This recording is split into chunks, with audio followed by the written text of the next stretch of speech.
Fala galera, estamos de volta então na aula da melhor especialidade dentro da medicina inteira e ainda mais dentro da clínica médica. Eu sou o Felipe, eu sou teu professor de nefro aqui do teu extensivo da Medicoff e hoje a gente vai ver um tema que aqui dentro da nefro, ele talvez não seja o queridinho de ninguém, mas tem ali um básico que não pode sair da tua cabeça na hora da prova. Porque questão de infecção urinária é simplesmente você olhar, ver a resposta certa, marcar e partir para a próxima. Então, hoje eu vou te apresentar tudo o que você precisa saber para acertar as questões de infecção urinária na prova, seja na prova de clínica, na prova de cirurgia, na prova de GO, na prova de preventiva, na prova de pediatria, vai cair questão de infecção urinária em qualquer uma das grandes áreas do R1 e na clínica médica despenca e a gente vai conseguir marcar todas as questões com muita certeza e muita tranquilidade, beleza? Então, olha só, na aula de hoje, a gente vai ver um pouquinho sobre a diferença entre cistite e pielonefrite e você vai ver que aqui na aula eu vou ficar falando o tempo todo infecção complicada e infecção não complicada,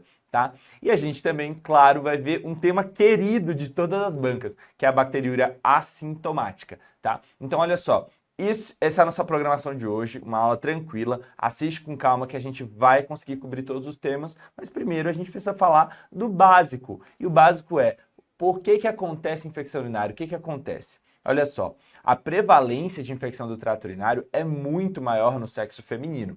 Isso porque no sexo feminino eu tenho um menor comprimento da uretra. Então ali, enquanto nos homens eu tenho um tamanho variável, que vai ali, sei lá, não vou me comprometer, mas nas mulheres essa uretra tem ali 4, 5 centímetros. E isso facilita a colonização do trato urinário por germes na via ascendente. Olha só, existe uma proximidade muito grande aqui da vagina com o reto e com a uretra, então a gente consegue ali ter uma maior contaminação dessa área e é muito mais fácil a subida de germes pela uretra, tá? Então aqui, ó, eu tenho essa área que é mais contaminada.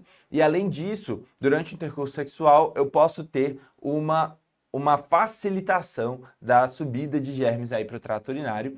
E aí, nessas ocasiões, em mulheres em idade fértil, que têm vida sexual ativa, eu tenho um aumento da incidência de infecção do trato urinário. Então isso eu não posso esquecer. No sexo masculino, eu preciso lembrar que a infecção urinária vai ser mais comum nos extremos de idade, que é quando eu tenho maior risco de ter alguma alteração do trato urinário. Então, a uretra masculina é mais longa, isso dificulta uma infecção por via ascendente, mas em pacientes menores de 1 ano, eu tenho uma maior incidência de malformação do trato urinário. São aqueles pacientes que nascem ou com uma válvula de uretra posterior ou com alguma outra malformação que pode ter estase de urina, contaminação de urina, e aí isso vai predispor à infecção do trato urinário. Além disso, paciente mais idoso, maior que 60 anos, eu costumo ter uma incidência maior de hiperplasia prostática benigna, fazendo obstrução baixa ali. Isso faz estase de urina e pode propiciar a colonização bacteriana. Então, extremos de idade, eu tenho que lembrar que tem fator de risco para infecção urinária. Agora, homem em idade ali de meia idade, 40, 30 anos, não é comum. Então isso eu tenho que sempre desconfiar quando ele me conta que tem uma infecção do trato urinário, beleza? E aí, só para a gente ver, aprender um pouquinho com uma questão ali da Secretaria de Saúde, o adulto com vida sexual ativa, a infecção urinária é comumente causada pela bactéria. É uma questão recorrente em prova de residência. Qual é a bactéria que mais causa infecção urinária? E aí a primeira, segunda, terceira opção que vem na sua cabeça é a Escherichia coli, tá? Esse é o germe, que é um germe de trato gastrointestinal, coloniza intestino, uma enterobactéria, é uma bactéria mais comum de infecção urinária.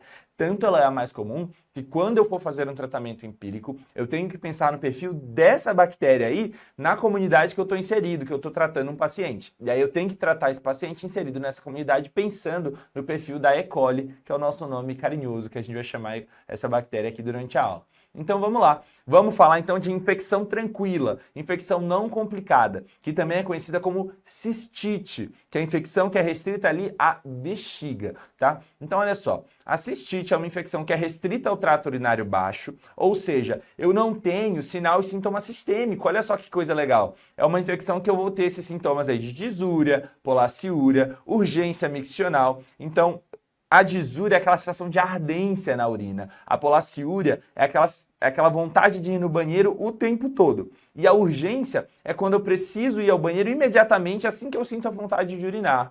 Porque eu não consigo esperar, não consigo prender a urina. Eu também posso ter dor em baixo ventre ou dor suprapúbica, tá bom? Então, assim, esses sintomas são sintomas de trato urinário baixo, são sintomas que eles vão ser restritos àquela área. Eu não tenho febre, eu não tenho náusea, eu não tenho vômito, não tenho queda do estado geral, é uma infecção, o corpo está de boas, mas os sintomas estão insuportáveis porque está incomodando muito o ato miccional. E aí, o diagnóstico, se eu tenho uma paciente que é mulher, em idade fértil, e tem esses sintomas, se ela me contar que está com infecção urinária, a acurácia já é grande o suficiente para que eu possa, inclusive, já instituir o tratamento. Então, o diagnóstico de cistite em mulher de idade fértil, ele é clínico. Eu não preciso de exame complementar, não preciso fazer urina tipo 1, não preciso coletar urocultura, a menos que eu tenha alguma situação especial, tá? Eu vou solicitar, sim, exames quando eu tiver um paciente que tem um risco maior de resistência a antibiótico. Aí, nesses casos, eu preciso de uma urocultura. Então, são os pacientes que internaram em hospital recente, que podem estar colonizados por algum germe hospitalar, ou os pacientes que já têm uma urocultura com um germe MDR, ou seja, multidroga resistente. Eu já tenho uma cultura prévia com uma E. coli que só é sensível, sei lá, meropenem. Então, se eu vou tratar uma ETU nessa pessoa, nessa mulher, ou nesse homem, eu vou fazer uma urocultura. E se eu tenho uso de antibiótico nos últimos 3 meses, tá? Ah, Felipe, mas é uma infecção simples. Eu tenho uma paciente de idade fértil que está com disúria, polaciúria, mas eu não posso arriscar dessa paciente ter um germe multidroga resistente que eu não vou conseguir tratar. Aí eu vou começar antibiótico, isso vai dificultar o rendimento da urocultura. Então, o ideal é que eu tenha uma cultura nesses pacientes que têm esses fatores de risco, tá? Agora, às vezes eu preciso já tratar o paciente sem ter cultura. Quando eu tenho cultura é diferente. Eu pego a cultura, olho quais são os antibióticos que esse germe é sensível e escolho com qual deles eu vou tratar. O tratamento empírico, ele precisa se atentar a algumas regras. Principalmente, eu tenho que usar drogas que tenham uma penetração muito boa no trato urinário. Já que é uma infecção localizada, eu dou preferência a drogas de ação exclusiva na via urinária, que não tenham uma ação sistêmica importante. E eu preciso usar uma droga que, na população, ela seja eficaz contra a E. coli mais prevalente. Essas drogas, atualmente, a gente vai dar preferência a fosfomicina e a nitrofurantoína. Olha só, a fosfomicina, ela é uma droga que eu vou fazer, é um pó que eu diluo, eu vou fazer ela em dose única, então a paciente, ela vai usar a fosfomicina antes de dormir, ela vai dissolver num copo, urinar, então esvaziar a via urinária, tomar a fosfomicina e dormir. E quanto mais tempo ela passar ali sem urinar, mais tempo essa droga vai ficar concentrada na via urinária. Então por isso a gente pede para fazer à noite. A nitrofurantoína é uma boa opção, porque é uma droga que é muito mais barata que a fosfomicina. O grande problema dela é que enquanto a fosfomicina eu consigo fazer dose única, a nitrofurantoína eu tenho que fazer um tratamento pelo menos de 5 dias. E a nitrofurantoína eu preciso fazer o tratamento de 6 em 6 horas, porque aqui no Brasil a gente não tem a apresentação da nitrofurantoína que eu conseguiria fazer de 12 em 12. Então a posologia da droga é muito pior e o tempo de tratamento é mais estendido. Mas essa droga é muito boa porque ela é uma droga que é muito fácil da gente conseguir para o paciente e, além do mais, não é uma droga que eu costumo usar como recurso em bactéria multidroga resistente, porque às vezes eu tenho bactérias que são sensíveis à fosfomicina e já são resistentes a muitas outras drogas, inclusive endovenosas. E por isso, às vezes, eu vou guardar, principalmente no serviço público, eu vou guardar a fosfomicina para essas. É mais difícil de conseguir, é mais caro, a gente guarda para esses pacientes que têm um perfil de sensibilidade pior. Eu posso considerar o uso do Bactrim ou do cotrimoxazol ou do sulfametoxazol trimetoprim, é tudo a mesma coisa. Ou eu posso usar uma quinolona de ação exclusiva na via urinária. E aí eu vou dar preferência por norfloxacino, tá? O tratamento com esses dois, o que a gente recomenda é fazer por 3 dias. Só que assim, hoje, a nossa E. coli aqui no Brasil, ela não tem uma sensibilidade ao Bactrim nem às quinolonas que seja muito boa para a gente usar de primeira escolha. Então assim, se na região que você tá tem essa estudo, essa recomendação, pode usar a Bactrim ou a quinolona ou norfloxacino, mas normalmente a gente não está usando de primeira opção, a menos que você tenha uma cultura que já mostra que ela é sensível a uma quinolona, por exemplo. Por isso é uma pegadinha que vai ser recorrente em prova de residência. É te falar para dar uma quinolona, te dá a opção de dar nitrofurantoína ou fosfomicina. Escolhe a nitrofurantoína ou fosfomicina, porque a chance de resistência da E. coli a essas duas drogas é menor que a quinolona. E lembra, quando eu estou falando de fosfomicina, de nitrofurantoína, ou norfloxa também, são drogas que não atuam em pielonefrite. Elas têm concentração ali na via urinária, mas elas não têm concentração boa no parênquima renal e boa ação sistêmica. Então, quando eu estou falando de infecção de trato urinário complicada, esquece o que eu te falei. É outra história, é outro diagnóstico, tá? Tanto que eu trago como um novo tópico. A infecção do trato urinário complicada, que é o que a gente vai chamar aí de pielonefrite, mas às vezes ela não vai ter aqueles sinais, sintomas clássicos da pielonefrite, que é aquela dor lombar com sinal de Giordano, que é aquela punho-percussão lombar positiva na topografia do rim.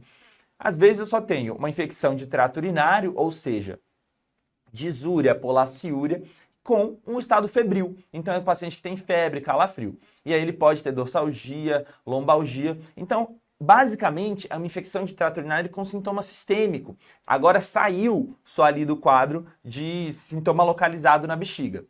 Eu preciso lembrar que em homem, esse quadro sistêmico com sintoma urinário tem um diferencial com a prostatite, né? Então a prostatite costuma fazer bastante dor ao toque retal. E lembra que os pacientes com prostatite é contraindicado massagem prostática, mas o toque retal eu posso achar uma próstata amolecida, quente e dolorosa, tá?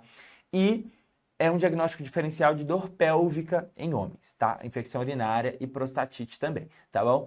Então, assim, as infecções complicadas, aí eu já preciso sempre fazer exame complementar. Não adianta eu ouvir a história, tô com disúria e dor lombar e febre, é pielo e tchau.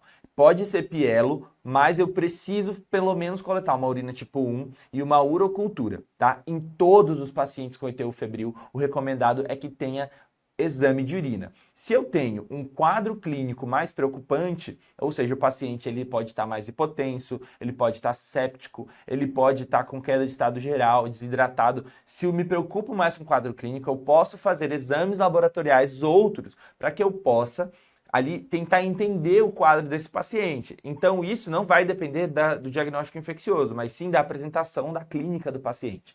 Mas só pelo diagnóstico infeccioso de infecção de trato urinário complicada, eu preciso fazer urina 1 e urocultura. E aí, em todos os pacientes com pielonefrite, eu preciso fazer isso. Mas agora, imagem eu só vou fazer quando eu estou suspeitando que tenha complicação.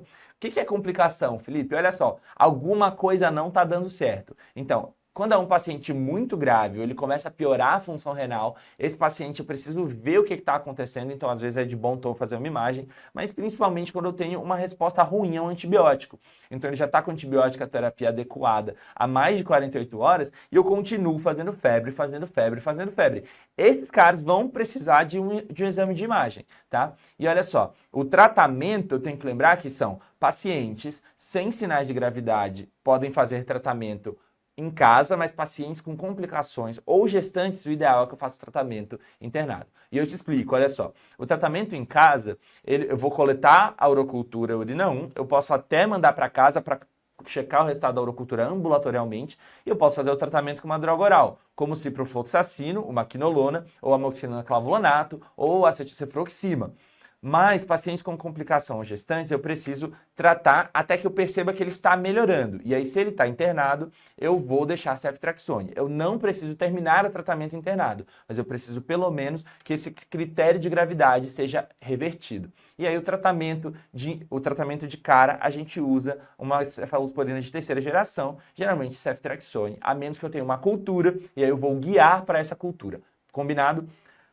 Em gestante, pelo risco de parto prematuro, de trabalho de parto prematuro, eu também vou fazer o tratamento dessa paciente internada, tá bom? Para garantir ali que ela está tratando direitinho. Ok, então sempre checa a urocultura, não esquece disso. Se eu dei alta para uma piela, eu tenho que garantir um segmento ambulatorial mínimo para esse paciente para ver se o antibiótico que eu prescrevi está sendo o antibiótico correto. Combinado?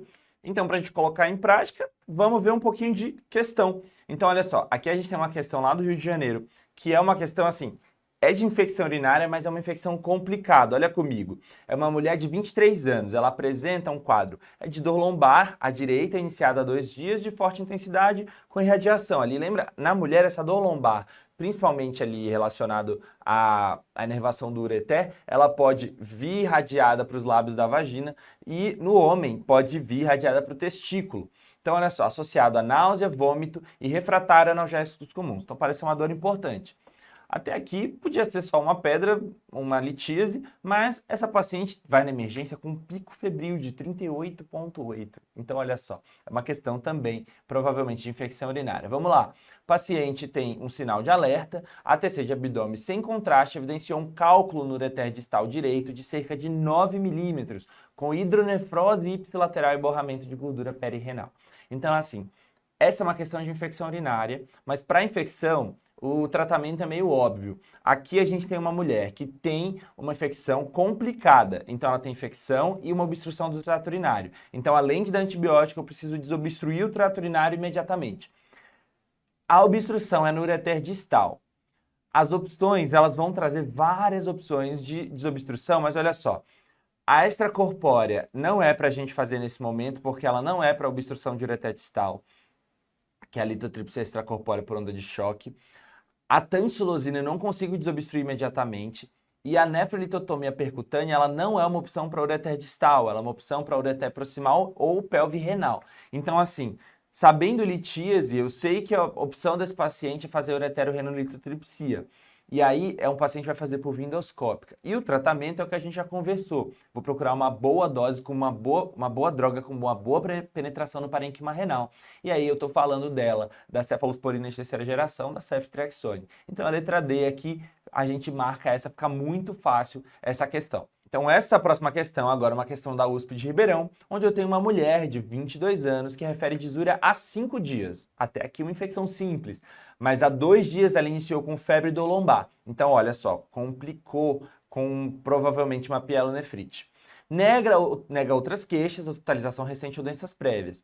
Ao exame físico, ela está em regular estado geral, eupneica, corada e hidratada. A ausculta cardíaca com bolhas rítmicas normofonéticas sem sopro, um pouco taquicárdica com PA 9/6. A ausculta pulmonar sem alterações, frequência respiratória de 22. No abdômen, ruídos presentes, dor a palpação profunda no flanco direito e punho percussão dolorosa, que é aquele sinal de Jordano que a gente já comentou, na região lombar à direita. Os exames laboratoriais, eu tenho uma urina com um pH de 7,4, um pH alto, densidade de 1020, com nitrito positivo, ou seja, eu tenho bactéria produtora de urease, leucócitos 50 por campo, ou seja, leucostura, um pouco de hematúria, a leucocitura ela é maior que a hematúria, e eu tenho bacteriúria, que não significa nada geralmente, mas num cenário onde eu tenho tudo isso, eu tenho uma infecção de trato urinário.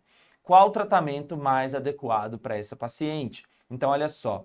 Eu preciso de uma droga que consiga fazer o tratamento dessa paciente e tenha boa penetração no parênquima renal. Só que aqui eu tenho uma ITU complicada. Eu não tenho aqui nenhum substrato para usar uma droga de amplo espectro como um meropenem. Então eu vou tentar não fazer isso. A cefalotina é uma céfalo de primeira geração. Então eu vou tentar usar uma céfalo de segunda ou terceira que tem uma atividade melhor contra a E. coli, gram negativo. E o sulfatrimetoprim é uma droga que lembra que a gente falou que para uso empírico a gente vai preferir não usar o sulfatrimetoprim, vai preferir usar ou a céfalo de segunda geração ou de terceira ou até a amoxicilina clavulanato, que tem atividade melhor contra gram negativo. Então nessa questão eu tenho uma pielonefrite e nessa pielo o tratamento pode ser feito com cefroxima, que é uma boa opção para tratamento da nossa pielonefrite, dessa questão da USP de Ribeirão. Tranquilo? Vamos em frente então falar da nossa última entidade, que é a bacteriúria assintomática. Bacteriúria assintomática é um diagnóstico que é muito frequente e a gente tende a se preocupar muito e a prova ela te cobra sempre a mesma coisa. Eu vou te mostrar a questão. Olha só. Então, é quando eu tenho presença de bactéria na urina, mas eu não tenho evidência de infecção. Então, não é uma infecção urinária, é uma bacteriúria, mas ela é assintomática, não tem nenhum sintoma. A bactéria pode estar só colonizando ali, mas ela não está fazendo uma ação invasiva. não tem impacto na população em geral. Então, tratar a bacteriúria sintomática não reduz sepse, não reduz DRC, não reduz mortalidade, não reduz nada. Porém, algumas populações vão se beneficiar. E aí, nessa aula, um dos pontos-chave para a gente é saber que gestante, transplantado renal recente e pacientes que vão fazer procedimento invasivo do trato urinário, eles vão ter que tratar a bacteriúria sintomática. Os demais pacientes, esquece, a prova vai te trazer um monte de gente. Imunossuprimido, criança, bexiga neurogênica, nada disso é uma indicação expressa de tratar bacteriúria assintomática, beleza? E aí, Felipe, como que eu diagnostico uma bacteriúria assintomática? Cara, para eu achar a bacteriúria assintomática, eu preciso da cultura. Porque se não tem cultura, não tem bacteriúria, eu não sei o que tem. Então ela vem o diagnóstico já com cultura na mão.